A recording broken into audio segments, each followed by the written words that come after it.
Welcome, lovers of Nubia. Welcome to NubiaFEST2020. We are so pleased you are here to join us. Maskagaro, ahlan wa sahlan. Mashkufi, bonjour, good morning, sabah al khair, wherever you are in the world. Please tell us where you're tuning from. My name is Dima Mahmoud. I am the co-founder of the Nubia Initiative, and it is my privilege to welcome you to NubiaFest 2020.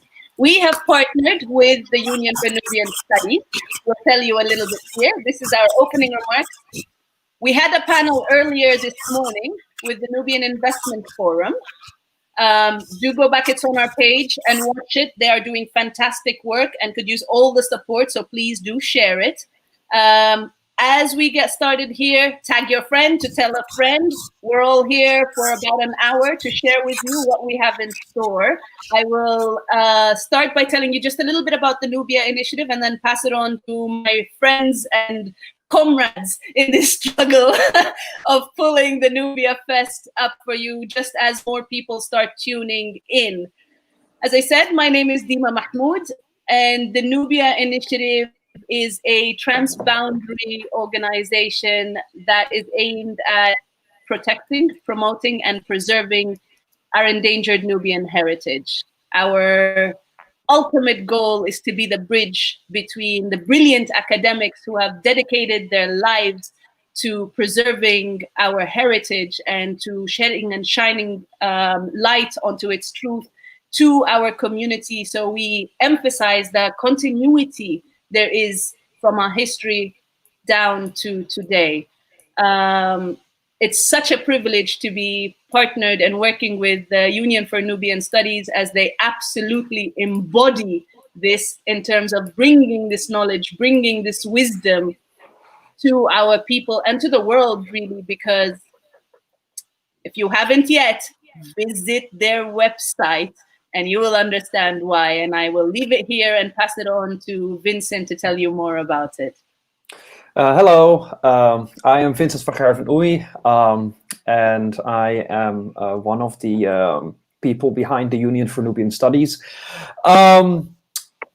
This whole Nubia Fest started, I think, 2 months ago or something. And so we are kind of amazed by how many people are contributing and how many different events we have throughout the week. I think we nearly have 40 events or something, and still like a lot of things are coming in, and like things are moving around because people are, you know, under lockdown and so on. So it is a fluid situation, but if you keep your eye on our social media accounts and the calendar, which we will try to update as frequently as possible, then you'll be able to catch all the different events this week.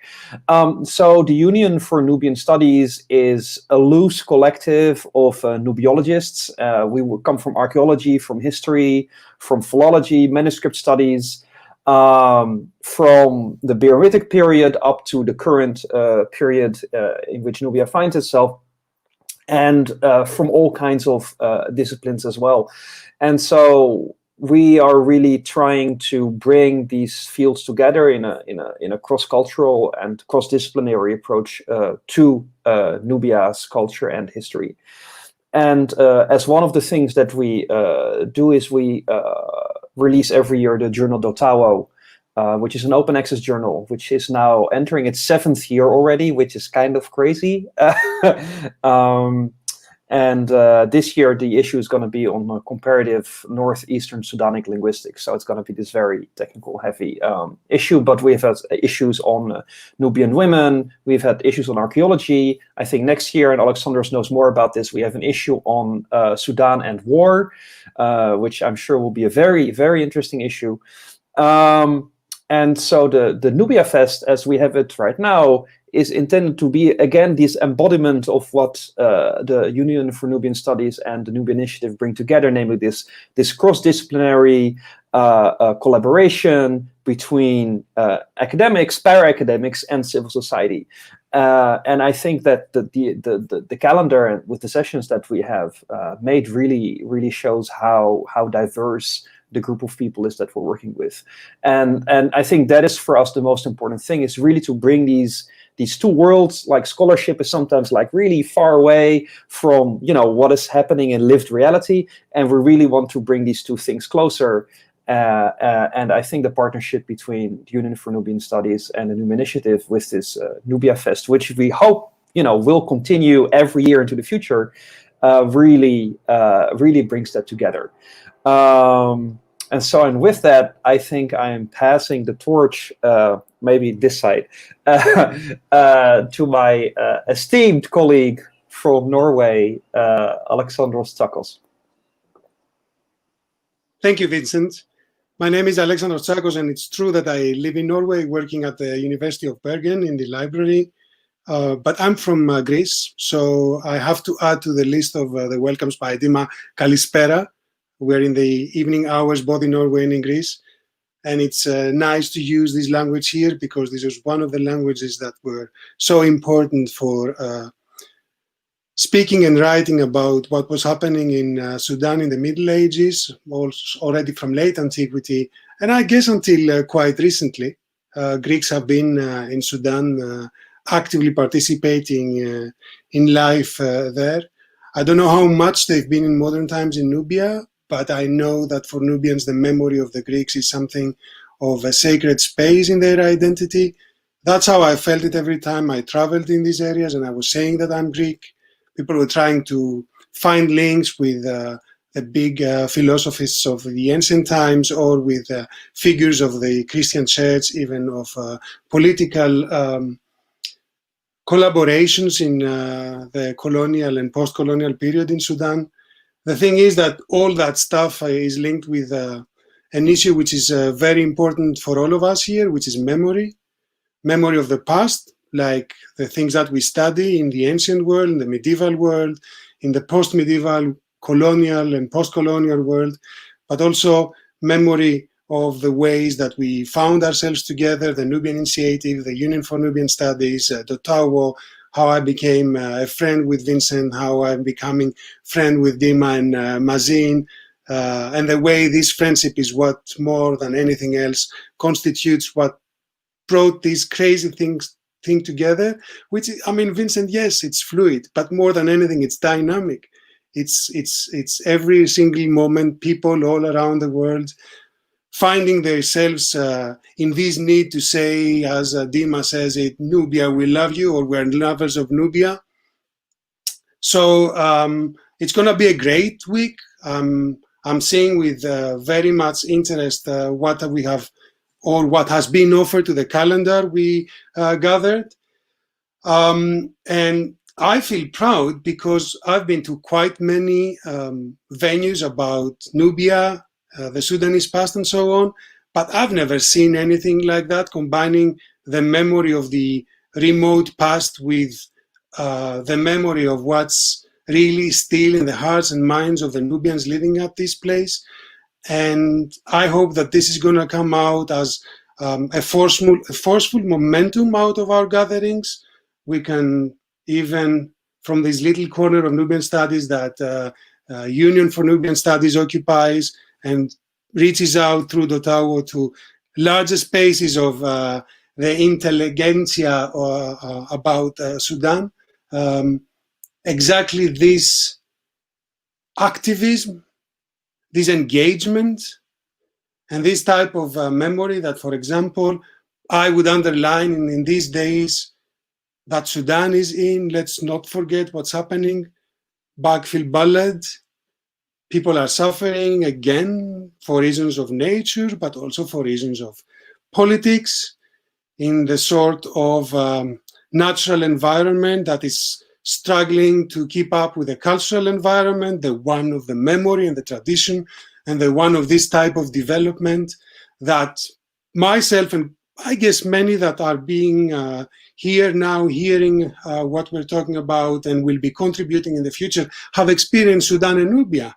That is the big dam projects, either back in the 60s with the Aswan High Dam, or early in the 21st century with the Mera Dam project.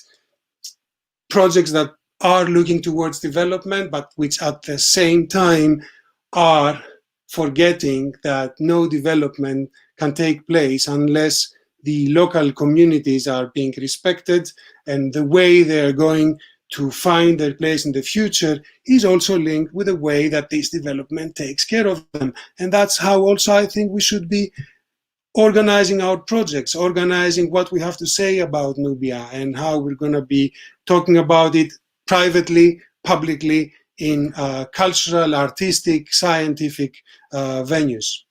So I guess that I could be going on like that for hours, but I leave it here. And yes, Mazin. Thank you so much, Alexandros. Hi, everybody. For those of you who do not know me, my name is Mazen Khalil. I'm a Nubian living in Brooklyn, New York. I come from the NubiaFEST scheme in Sudan. Academically, my background is very diverse. It's all over the place. But alhamdulillah, I made my way and found myself in a group of PhDs who were able to teach me things that I did not know, and have helped me to learn and unlearn new things. And also, it's been an amazing experience planning this.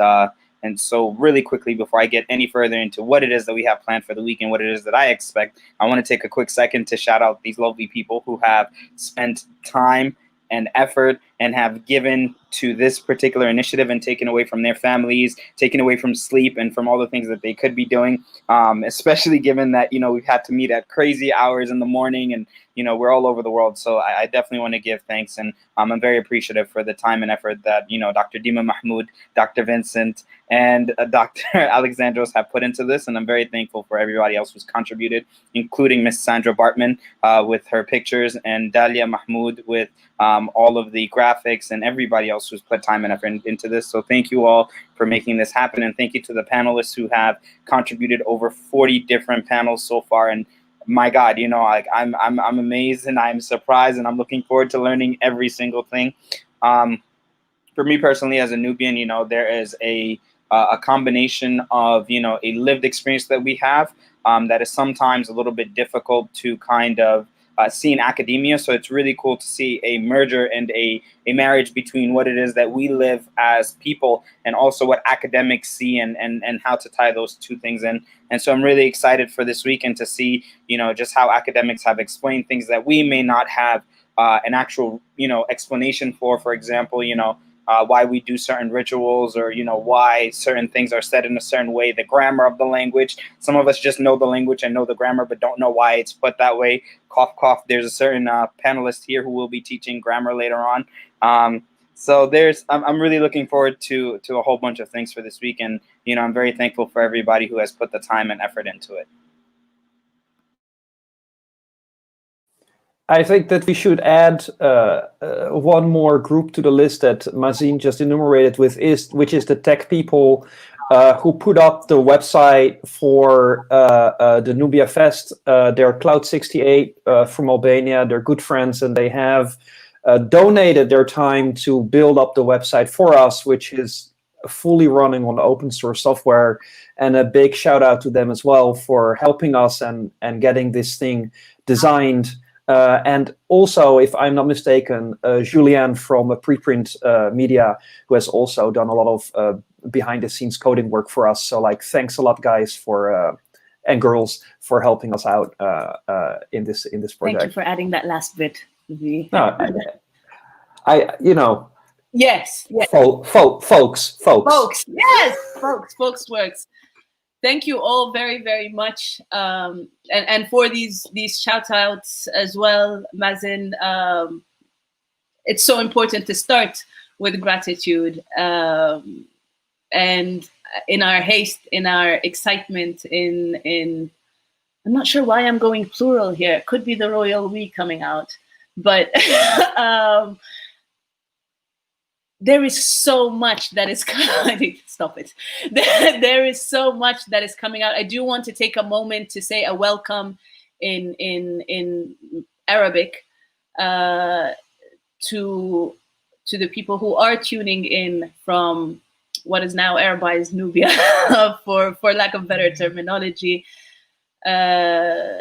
Assalamu alaikum, مساء الخير, الأهل والأصحاب مشاركينا من السودان ومن مصر ومن أنحاء العالم العربي, أخواننا النوبيين tuning in, داخلين معنا في المشاركة في نوبيا فيست. نشكركم على المشاركة. اكتبوا لنا في الكومنتس مشاركين من وين, داخلين من وين, البث ده شايفينه من وين, حابين تشوفوا شنو, تسمعوا في شنو. لو في حاجة معينة حابين تتعلموها, وأيوة أنا هفضل أقلب بين السوداني وبين المصري, اللهجات السودانية والمصرية, لأنه أنا نوبية من السودان وتربيت في مصر, فهتكلم الاثنين.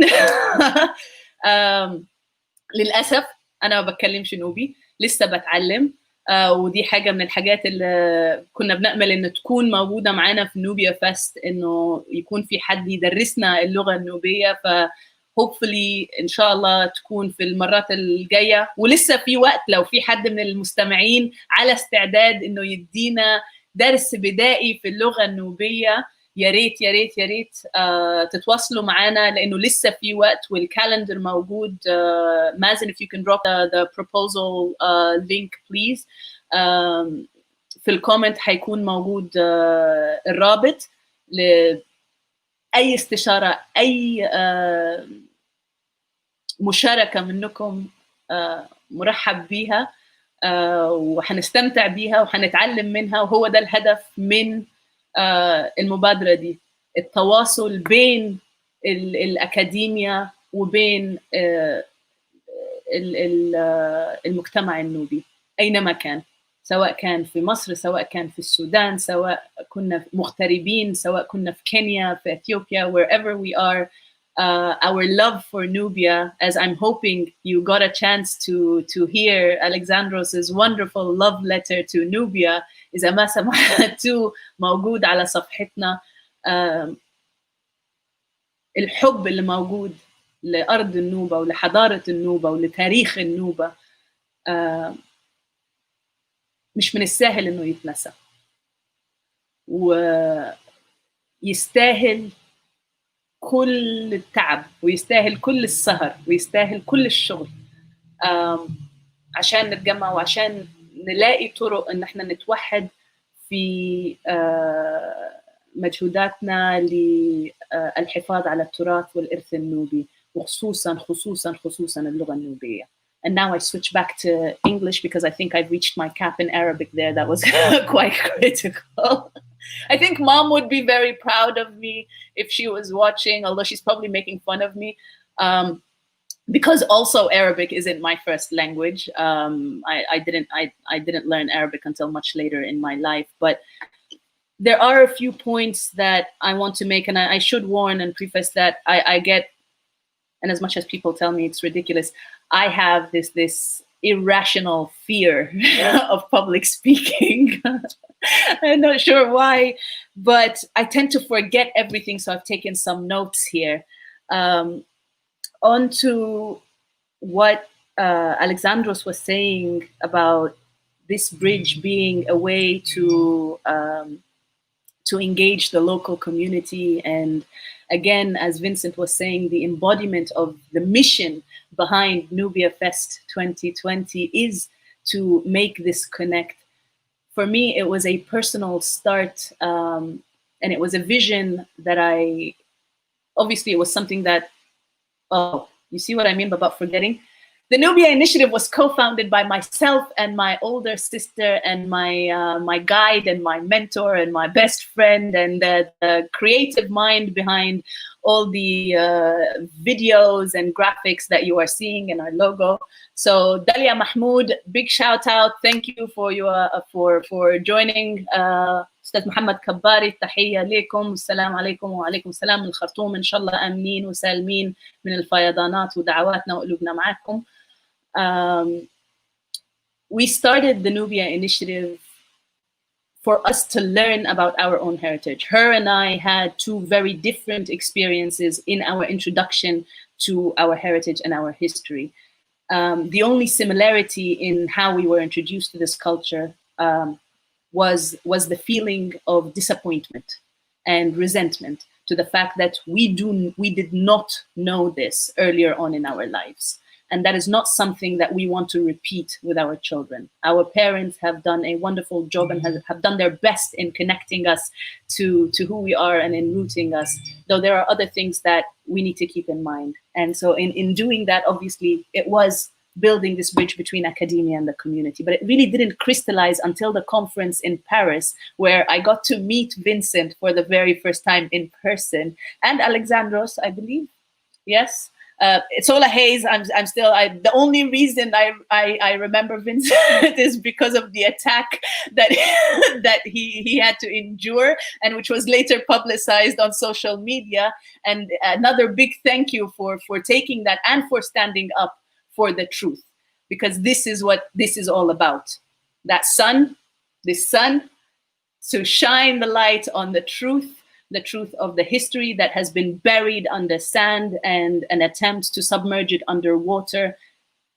It's no longer going to be a possibility. What I felt was lacking from the Paris conference was the element of the community. The Nubians themselves they were nowhere to be seen.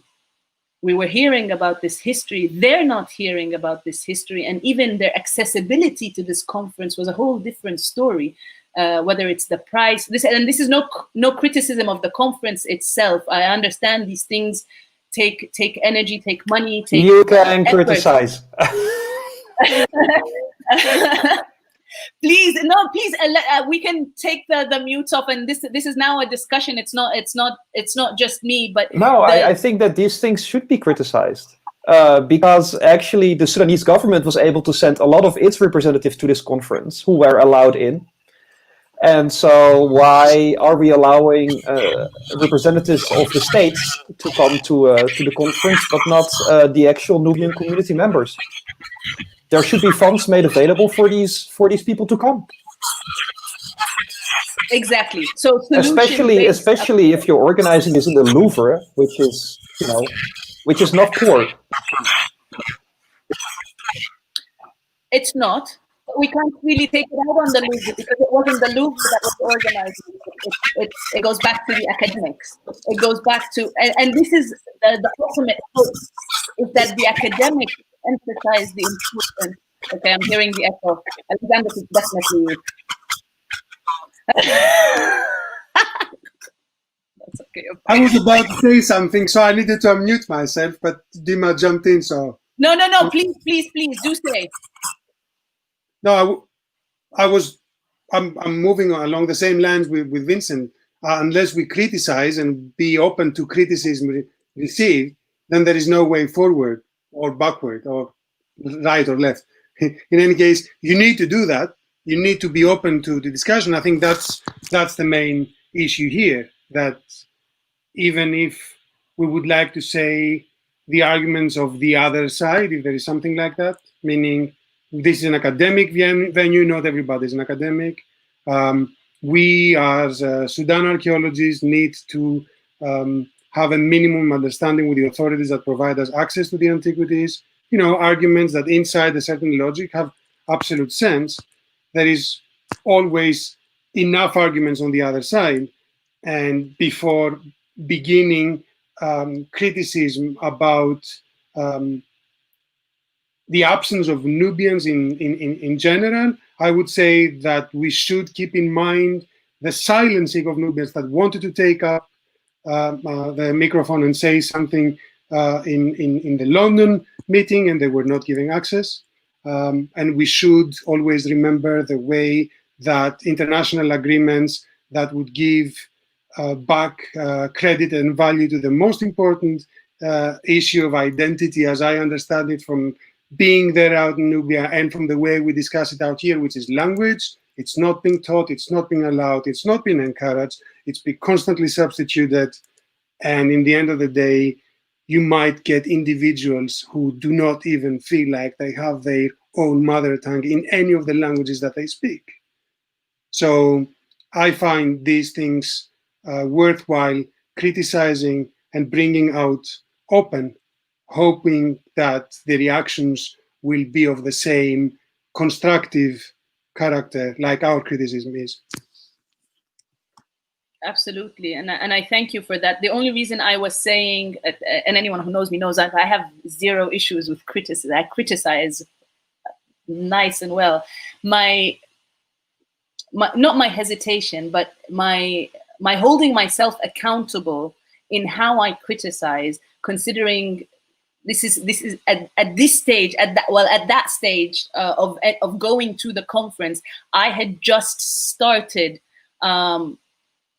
working with the Nubia initiative and being that bridge, as we say. We have a panel later on in the week about being the bridge, not building the bridge. We're past building the bridge, because if you're building the bridge, you're no longer a stakeholder. And this is something I learned about from someone who's studying engineering, that in Japan, when they build the bridge, all the engineers involved in building that bridge stand under the bridge the first time people go over it, just in case if it collapses, you're going down with it. And it's just, with what we're trying to do with the Nubia initiative, is take it a step further and say, be the actual bridge, so that if you know you're taking yourself out of the equation, that you have only yourself to blame for that disconnect, right?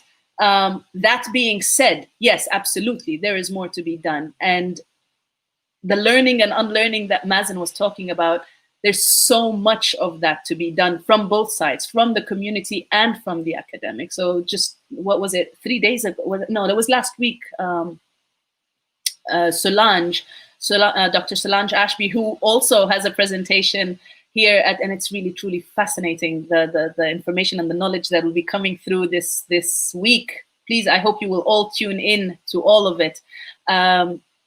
She was talking about the goddess Isis, or Isis, and she was talking about the tradition of milk libation and how it is the start of things at the entrance of going to the temple. And my question to her was, do you know if there's any connection between that and the fact that the bride and groom in Nubia, we spray the milk at the wedding as we start our lives together. And this is when she said, this is exactly why there needs to be this connect between the academics and the community, because this is how we are able to track the continuity in our tradition, the continuity in what had been done and what continues to be done, whether or not modern Nubians understand just how far back that tradition goes. That it's not just because our grandmother and our great-great-grandmother and our great-great-grandmother did it,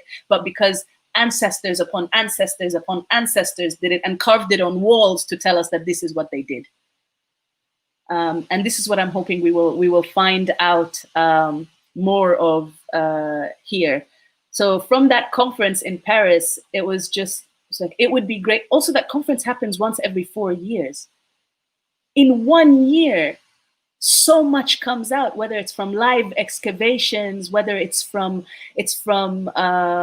research that's been undercover, or people who have gone into absolute hibernation and hermit mode to just produce masterpieces of what our history, our vast history is. Once every 4 years is too long. So from there, I started in the back of my mind putting the vision that, maybe once every 4 years, it can be this like conglomerate of academics where the agenda is literally a full book. But maybe between them, we can have something where we can bring these academics and bring the community together and have these conversations like what we're having here. I will read the comment from محمد كباري. He says, أنا متخصص في اللغة النوبية ولدي ماجستير في كتابة اللغات الأفريقية تطبيق على اللغة النوبية. بس جربناه بالحرف العربي ولدي محاولات بالحرف النوبي وهي تحمل الهوية النوبية، وقريبا إن شاء الله سوف نعمل على أن يدرس اللغة النوبية في المدارس، وتمني الحديث في ذلك تدريس اللغة النوبية. So شكرا يا أخ محمد. الماجستير مهمة والهدف نبيل وأكيد مهم، وعندنا في session في الأسبوع. مازن if you can pull out the date for that for the Nubia font. I think it's Friday, but it's Friday. يوم الجمعة إذا بتروح على الكالندر في الكالندر على الرابط موجود في الكومنتس. يوم الجمعة في فعالية أو في محاضرة على الخط النوبي، خط نوبي جديد مطلعينه. there you go، حطينا الرابط. يا ريت تعمل ماركينج ليوم الفعالية دي وتدخل تتناقش معاهم. يمكن تكون حاجة مفيدة بالنسبة لك، وكمان يكون عندك معلومات ليهم هم تفيدهم في تطوير الخط وتطوير كتابة اللغة بطريقة أحدث. شكرا. Yeah, Joel just posted the link to the event about the font. Oh, there you go. Perfect, yeah. Joel. I was just talking about you. Just the name itself escaped me, but thank you, Joel. أخ محمد لو تتواصل مع Joel، هو منظم الفعالية دي، يكون كويس، ويا ريت تواصلونا وتقولوا لنا ايه اللي توصلتوا له، وان شاء الله تكون حاجه نعرف احنا ندعمها كمبادره النوبه، وان شاء الله كمان the Union for Nubian Studies. Shayla, I see you and we can't wait for your panel. Thank you for tuning in. Where are we? Do let us know what you are looking forward to. If you have any questions that you want to know from about Nubia or Nubian heritage, also tag your friends and your friends' friends and let them know that we're having this and this is happening. Dima, just to go ahead, Alex. Yeah. Well, I wanted to bring it back to what you were saying about the venues and the engagement by the academics. We have to be fair here. There are meetings taking place more than every 4 years. So you've got intervals of 3 years, I guess, which is the Meroiti conference, despite the problems the last years of organizing it in Khartoum. You've got several instances of small venues taking place inside the framework of prehistory. You've got annual meetings taking place in Poland, even more than annual meetings concerning the medieval Nubia, and so on and so forth. I think that one issue is that all these meetings are academic meetings. More often than not, the involvement of this part of the Nubian world that you wish to bring into the dialogue is not being invited or is not aware of these events.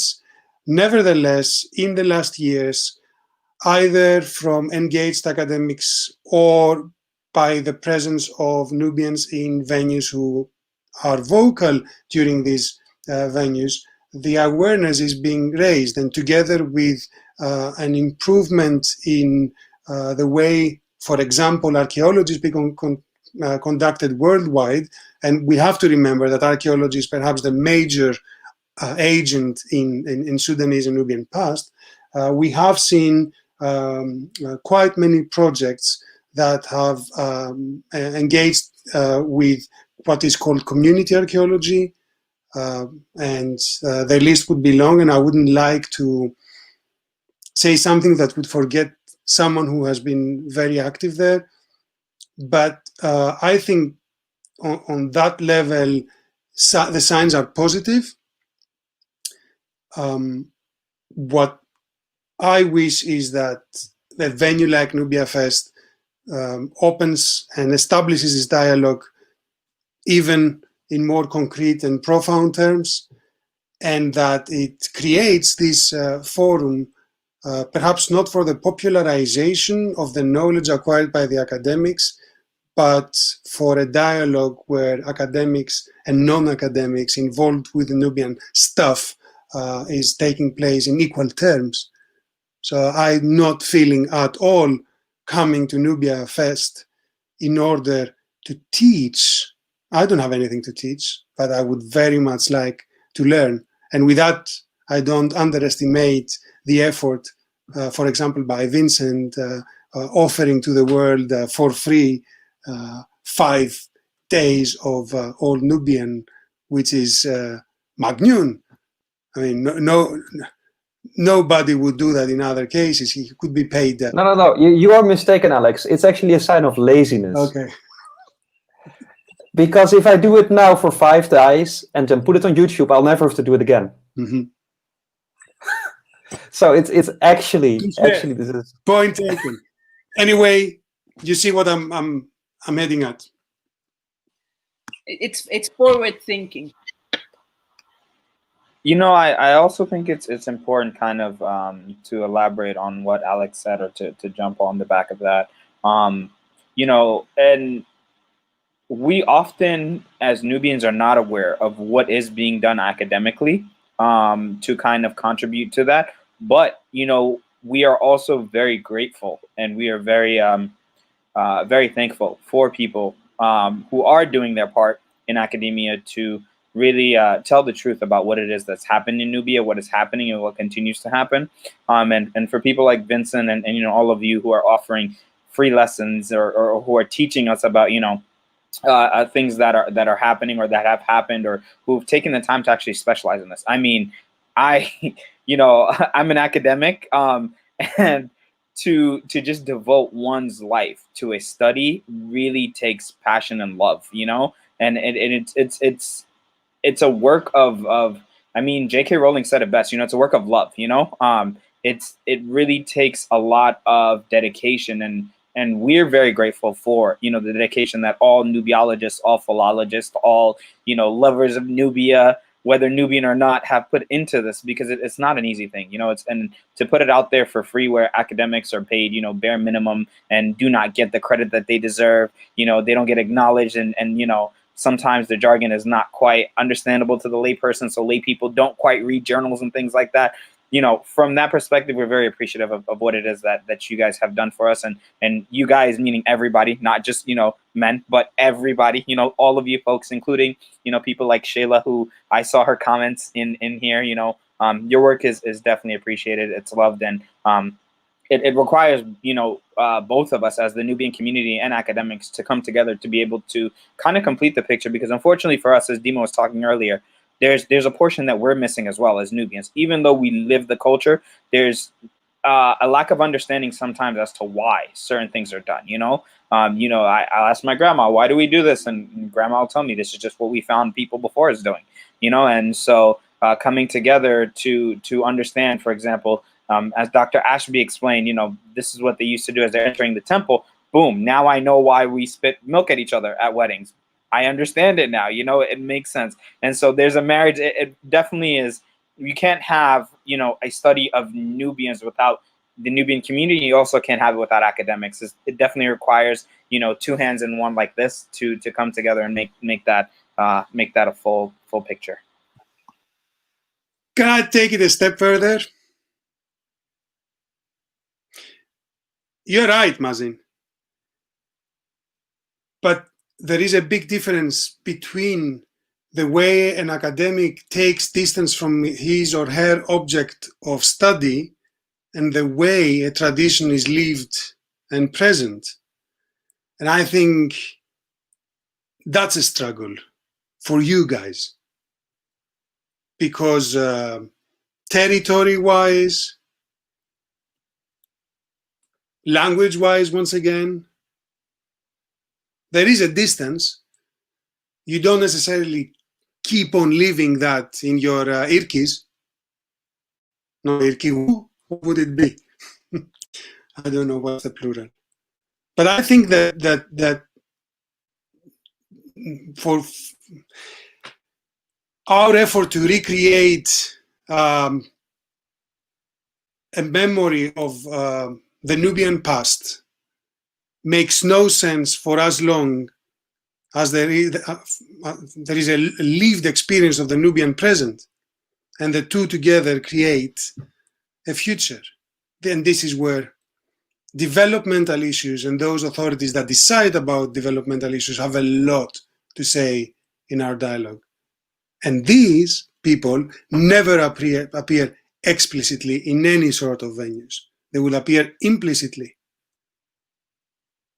So if there is something that could be a very, very far-reaching goal of such venues, would be how to link our study of the past with what can still be lived in a Nubia that respects this past and keeps it alive for the next generations. Amen. And this is why Shakespeare has nothing on Alexandros, ladies and gentlemen. Do you see that? I wrote that to him. You know, we're on LinkedIn. I was like, I really want to be you when I grow up. I don't like. He says so little, but it's just so profound. What do you mean you want to be like me when you grow up? I mean, if I grow up, sorry. It's because the wisdom. Yeah, I mean, we all know what that means, Alexandros. Youth is that of the soul. You know what I mean? You know, just Came like, out live. just take it and go. Take it and No, go. nothing. Take it and go. Okay, no, but seriously, there is a point here to be made. Where you really, so you took a really big part of what I was going to say when you said that. Okay, the conferences or the events or the platforms, academically speaking, do happen more than 4 years. I was referring specifically to the ISNS conference, or the ISNS conference that happens every 4 years, and it's the largest conference on Nubian studies to my knowledge. I just think that the largest anything on Nubian anything needs to involve more Nubians. That's just where I'm I'm standing on that. But Mazin's point was also very valid in that most of the times we don't know. I am a Nubian who grew up in Egypt, and it wasn't until I went to do my postgraduate in Exeter that I knew just the extent of the difference between a Nubian civilization and an ancient Egyptian one. Because the way that system taught my heritage, the way that education system in Egypt taught Nubian heritage, was that it was a footnote under a larger umbrella that was ancient Egypt. And it's catastrophic, because then you have generation upon generation that does not see itself represented as what it is, what it was, what it always has been. And so it truncates. This is where we mean the continuity just stops in moving forward. You know, you don't see that connection. But you also have to know that even those who do know are not the ones who are in Nubia, as in sitting in the village, right? Because I might know because I'm in Cairo, or because I'm in Khartoum, or because I traveled to Exeter and I was privileged enough to be at a university where I ran into Herman Bell, where he scolded me for not speaking my language, which triggered this trajectory, which a big shout out to Herman Bell. And this is why Mazen says there is this appreciation to the academics. But this is why we have this appreciation. Herman Bell went out of his way and stayed with the Nubians. He lived with them. He stayed with them. You go out of your way, you as in Alexandros, you as in Vincent, you as in Shayla, you as in Solan, you go out of your way and you allow yourself to be welcomed into that family, and you take that family, you take that community into your hearts. This is why you fall in love with Nubia, Alexandros, because you get to engage with the people who hold the soul and spirit of Nubia. If you're just looking at, if you're studying it in 2D or on a screen, then it's a completely different dimension. So how do you reach that? My village only got electricity a year and a half ago. How are we even going to know you exist, let alone that you hold these things about us? If I show, like I showed a video of Marcus Jaeger speaking Kinsey on that boat, and people's minds were blown in the village. Like, what do you mean that this exists? Like, how?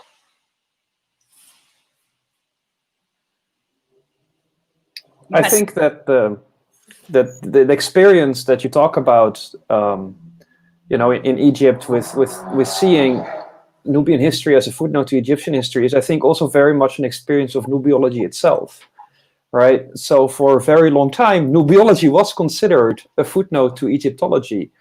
And it's only in recent decades that we have come to understand that Nubian civilization on its own is a rather big thing, rather than a footnote. And so this is also a development within Nubiology itself. I mean, it says a lot that there are many, many departments of Egyptology, but there is not a single department anywhere at any university of Nubiology. There's some archaeological departments that are very specialized in Nubiology, for example, at the University of Warsaw.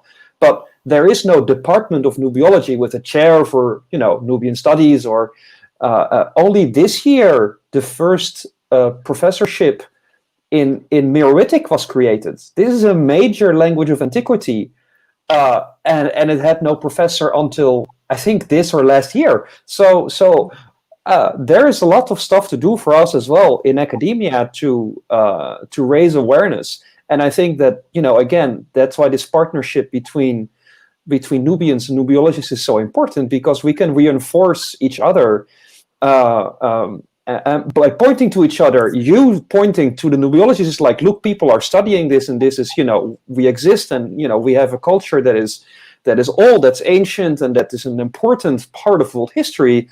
And for us as Nubiologists to say what we do is important for an entire group of people that is living now, that is in Sudan, in Egypt, and in diaspora all over the world.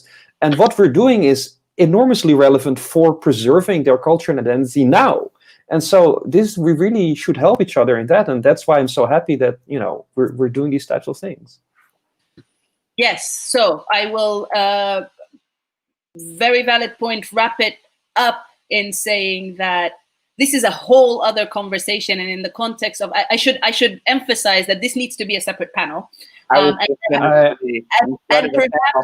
And perhaps we can have a panel on how we can create a virtual Nubian studies department where we can have our own credentials. Each of these academics that have, you know, are academics in their own rights, are able to teach this, and this takes it into another conversation. And before making that comment, I need to say that the Nubia Initiative is a non-political organization. That being said, stating the obvious, in this global Black Lives Movement that's going on, we cannot discuss Nubiology without discussing how lacking the presence of Black archaeologists are.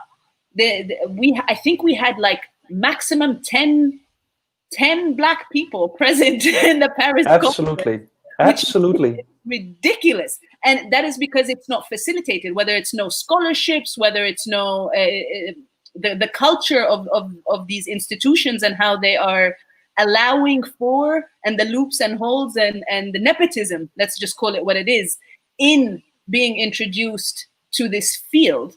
And I think it is time to reclaim that, not just as Nubians, but also as people who are passionate about Nubia, to say, you know what, it's no longer right for me. Not like, there are archaeologists in Sudan, they're just not being engaged in these projects as much. There are archaeologists in Egypt, they're just not being engaged as much, and we need to do something about that. But again, I propose a panel on this, and we have time, and I take this opportunity to say everyone has a chance to still propose panels until the 18th of September, because the last day of the festival is the 19th. So you have until the 18th to propose a panel. Please feel free to do that. We have the links in the comments. And right now, I would really love to welcome Sudanese archaeologists are no friends to the Nubians. yes, you do have, we can't generalize and say all Sudanese archaeologists, because you do have Sudanese archaeologists who will ring that alarm.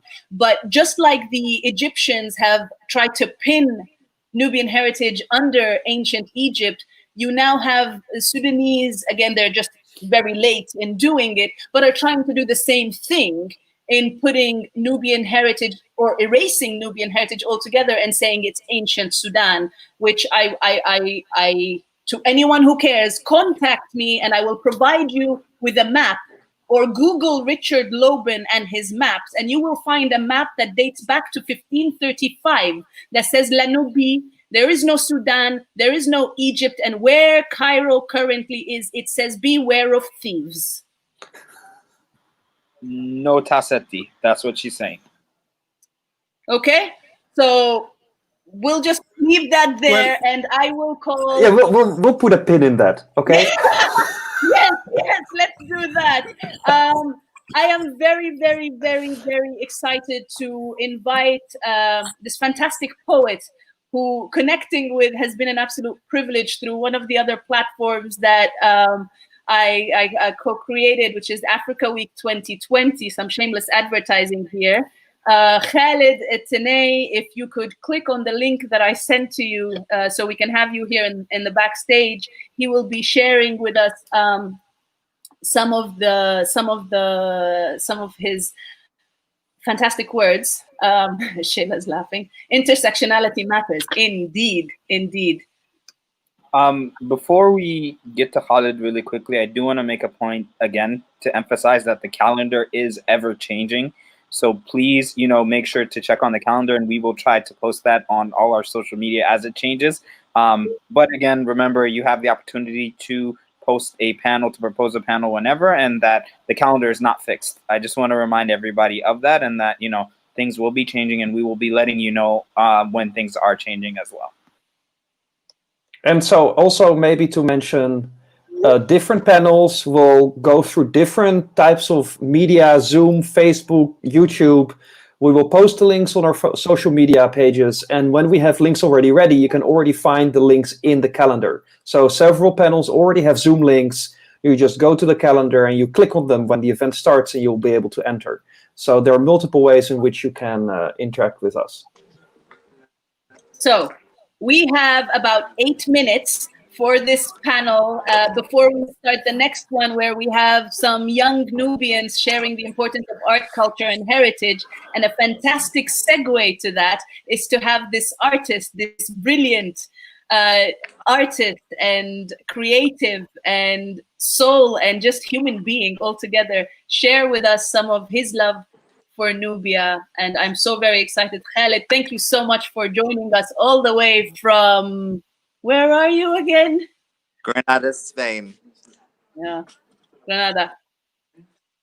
You guys, it's very, it's lovely to be here amongst you. It's lovely to see you again, Mazen and Dima, and to meet both of the panelists as well. Very interesting conversations and very deep conversations, and I'm really glad to hear the things that you guys have been discussing, and I look forward to hearing more during the week. I was speaking with Dima, and Dima mentioned that she'd like me to read one of the poems that I wrote that was inspired by my current book that's coming out soon. And it's called Heirloom, and I'm just going to read it for you guys. I don't know if you can see the foothills of Granada behind me. It got dark on me all of a sudden. It's okay, because you're the light. You're the light, Khalid. It's fine. Daishi Taslami. All right. Heirloom. 90,000 men, women, and children drag their dust to rivers dams were never built for. Under 6 cataracts lie the bones of my ancestors. Under my bed is the cane they mapped the miles with. Slaves because the sun charred their skin and made raisins of their hearts. Together we part the waters, weep with mermaids who play back voices of those we left behind. And that was one of the first poems that I wrote previously when I first started writing my anthology. That was based on, there's a whole section of poems that I wrote in homage to Nubia and to the diaspora as well. And I'm so honored to share the space as well with Mazen, who I'm a huge fan of. And I hope we'll be hearing some of his poems later on today as well. That is the hope. Thank you so much. Thank you, Khalid. Where can we find more of your poetry? What is your social media? My social media on Instagram is at, my handle is k.eltinae. So it's K.ELTINAE. And I'm also on Facebook with the same name. It's, I think, Eltinae, just ELTINAE. Perfect. I'll make sure to put that in the Thank you comments guys so for much for this space. We take this opportunity to also say that Khalid will be joining us and we'll have a session, a reading session, which I'm personally very much looking forward to, where he will be sharing more of his wonderful words and expression of his homage to Nubia. But also he will be yielding the platform to share his experience and expertise with emerging and aspiring writers and poets. So please, if you or someone you know is an author or a writer or a poet, please come through and perhaps we can have a free writing session at the end of the reading. We very much look forward to it. Khalid, thank you so much once again for taking the time to join us. Thank you so much, Dima. Thank you. Thank you guys all. Thank you for thank you for the Thank platform. you for Bye. sharing your poem. Thank you so much. Thank you. Yeah. Bye. Wonderful. So we have more of this coming.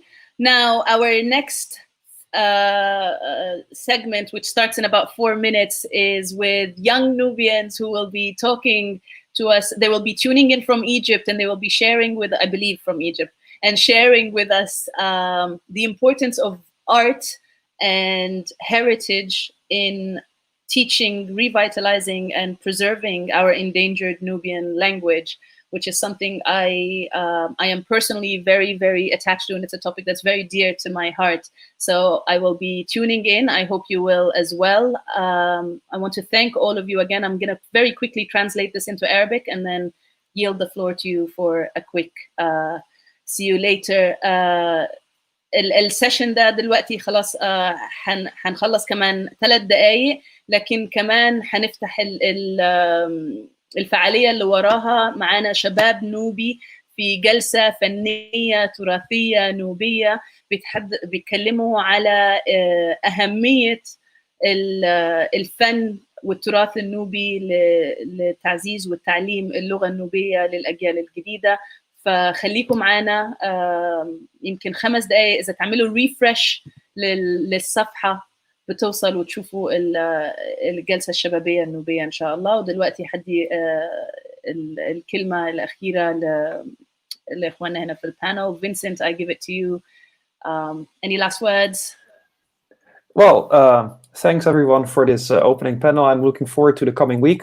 Short self-plug for the coming 5 days, 7 o'clock Central European Time, 5 one-hour lessons in Old Nubian for my forthcoming grammar. If you can make it, I'll post everything on YouTube. So for posterity, be there. Alexandros?